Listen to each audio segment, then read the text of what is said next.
you just said you made this conversion in what year?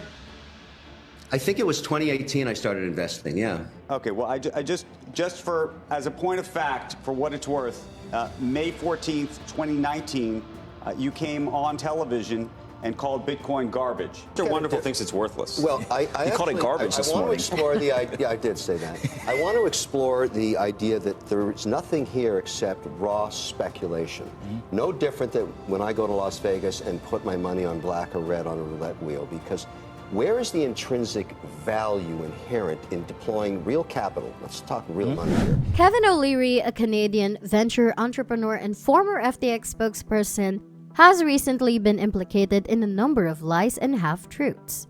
However, he is heavily involved in the highly contentious FTX collapse, where things are set to get even hotter. According to recent reports, SBF's ostensibly philanthropic gifts to American lawmakers are said to receive close examination. These powerful politicians have the ideal scapegoat, and they will not give up easily. Since the FTX crash, Kevin O'Leary has designated himself as the now disgraced former crypto billionaire's personal mouthpiece.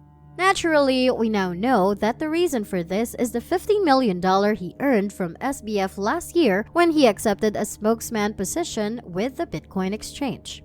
It is unclear if O'Leary is aware of the risky scenario in which he has put himself in.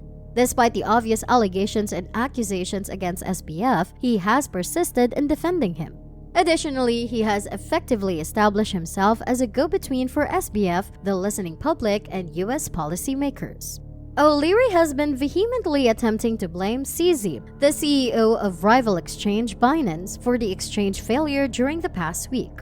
O'Leary appears to be attempting to place the blame on CZ in order to support SBF and other influential figures who obtained client monies from the former crypto tycoon. But if anything, the Shark Tank star has drawn even more unwelcome attention to the situation. There is currently little chance that O'Leary will emerge from the situation with his reputation intact. It has already been destroyed. He claims to be a savvy investor with decades of expertise, but he has acknowledged investing millions of dollars in FTX since SBF is American and his parents are professors of legal compliance. He performed almost no research beforehand. There could be two factors at play here, in our opinion.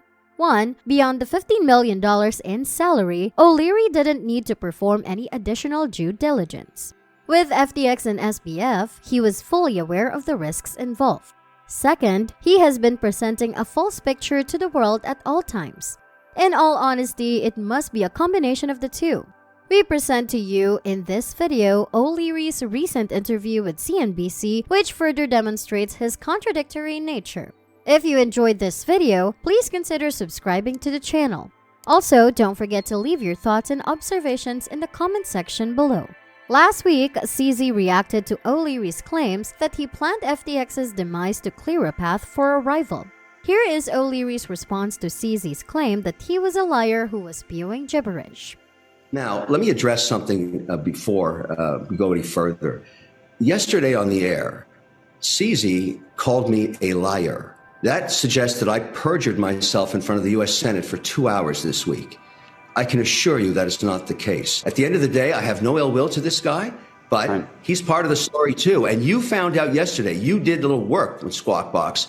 We talked about it either being $2 billion or $3 billion, that transaction. That's the largest transaction, I think, of anything in there regarding the balance sheet in recent 24-month period. And he confirmed it was $2.1 billion. And then he confirmed that he still had $550 million, $500 million of FTT tokens. Now, at some point, we're going to look at that week of November 6th, and you ask anybody, why was Sam Bankman-Fried or the whole company FTX forced into bankruptcy? It was jamming down that last $500 million that gave them no option. Now, is that the fatal stroke or blow to get rid of your global competitor? I say yes. And I'll tell you something else. Right after that interview, I got a phone call, or actually it was a text, from a lobbyist in Washington saying, don't go anywhere, you're coming back. So I bet CZ bought himself an invitation to Washington yesterday. Can't wait to meet him there. We can go sightseeing. If he did do it, maybe it was a favor to everybody if it unveiled a Ponzi scheme that might have still been going on otherwise. Well, remember, he was trying to buy the business at that time. On Wednesday, the idea was he was going to buy it. Was he doing that just to throw more shade at him? I don't know. Well, We don't know, but obviously if he thought there was fraud, he wouldn't have made an offer to buy it. So nobody knew, including, remember, this guy's a huge shareholder of FTX, or he was. And so he didn't see the fraud either. So at the end of the day, the question becomes clawback. You've been talking about it for the last 2 days. Is that 2.1 billion Madoff-style clawback? Who knows? But if I get on that credit committee, I'll be one of the guys doing the clawing. So I'm looking forward to that, because I think at the end of the day, every shareholder and account holder has to have an answer to what happened here. I normally would have written this off like the other 8 venture investments, but not this one. I'm staying on this one right to the end. I'm going to teach this course at Harvard one day in my guest lecturing. This is going to be a case. This will be a chestnut. This is an extraordinary situation right now. We were talking about actually endorsements and endorsees. Obviously, Larry David was in the FTX Super Bowl commercial. Tom Brady took on his role as a spokesman of sorts for the company. You're a spokesman for the sorts of the company. Not of sorts, but were.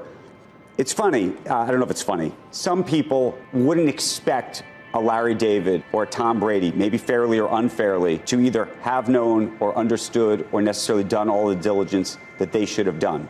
Well, let me tell you why. But they look at you and they think that you should have. Well, that's interesting to differentiate me. I can tell you he's a better quarterback than I am. So there's things we do differently. But let me tell you what the theory was and why Sam Bankman-Fried was hiring all these people. He was very jealous of the accounts that Coinbase had, and he wanted to figure out how to build a retail base quickly.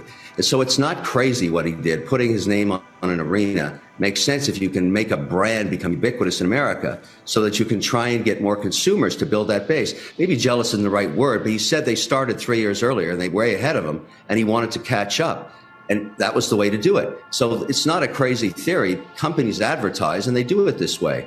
Now, obviously, none of us would have wanted to be in this mess if we could have avoided it, but we just didn't know. And frankly, venture investing is, you can do all the due diligence you want. You're still going to get 8 out of 10 go to zero. That's been the stats since 1954 when they first started covering it in Boston. Right. So at the end of the day, that's the nature of investing this way. It's risky. O'Leary acknowledged last week on the same platform that he and other VC investors might have relied on each other's due diligence, as well as the nationalities and occupations of SBF's parents. His claims that CZ sent the first FTX tweet to bring down the exchange so he could purchase it for a discount are likewise highly dubious. In November, SBF disclosed that as soon as he learned the exchange was in trouble, he contacted CZ and other people to try to save it. CZ pledged in a non-binding letter of intent that he would conduct his due diligence before moving forward with the transaction. It is important to note that CZ's tweet did not bring down FTX as O'Leary alleges. Rather, it only revealed the flaws in the FTX system and let some investors exit before it was too late. Now that the Shark Tank star has been exposed for yet another major falsehood, let's return to his interview. Opinions about I remember, I think it was 2017, coming on Squawk Box talking about the tokenization of a hotel in New York. And the regulator let me know right after that they were not okay with that. And that was the beginning of realizing, wow, things are tough out here with this crypto stuff. Right. But maybe you're right, Andrew. Maybe I started 2019. But the point is, it was long before I became a paid spokesperson, years before. So it didn't change my mind to be paid or, go through that whole process. I'm an advocate of this because I think the productivity available in crypto and particularly payment systems looks extraordinary. And I understand the incumbents in the banking system is really trying to shut this down. But the fact is, it's a threatening technology, and disruption's always abhorred by the existing incumbents. What do you think of Kevin O'Leary's interview, when he seems desperate to be the hero or put CZ in a very negative light? Please share your thoughts and observations in the section below. Hit the like button, subscribe to the channel, and view our other videos on this subject. Thank you for watching.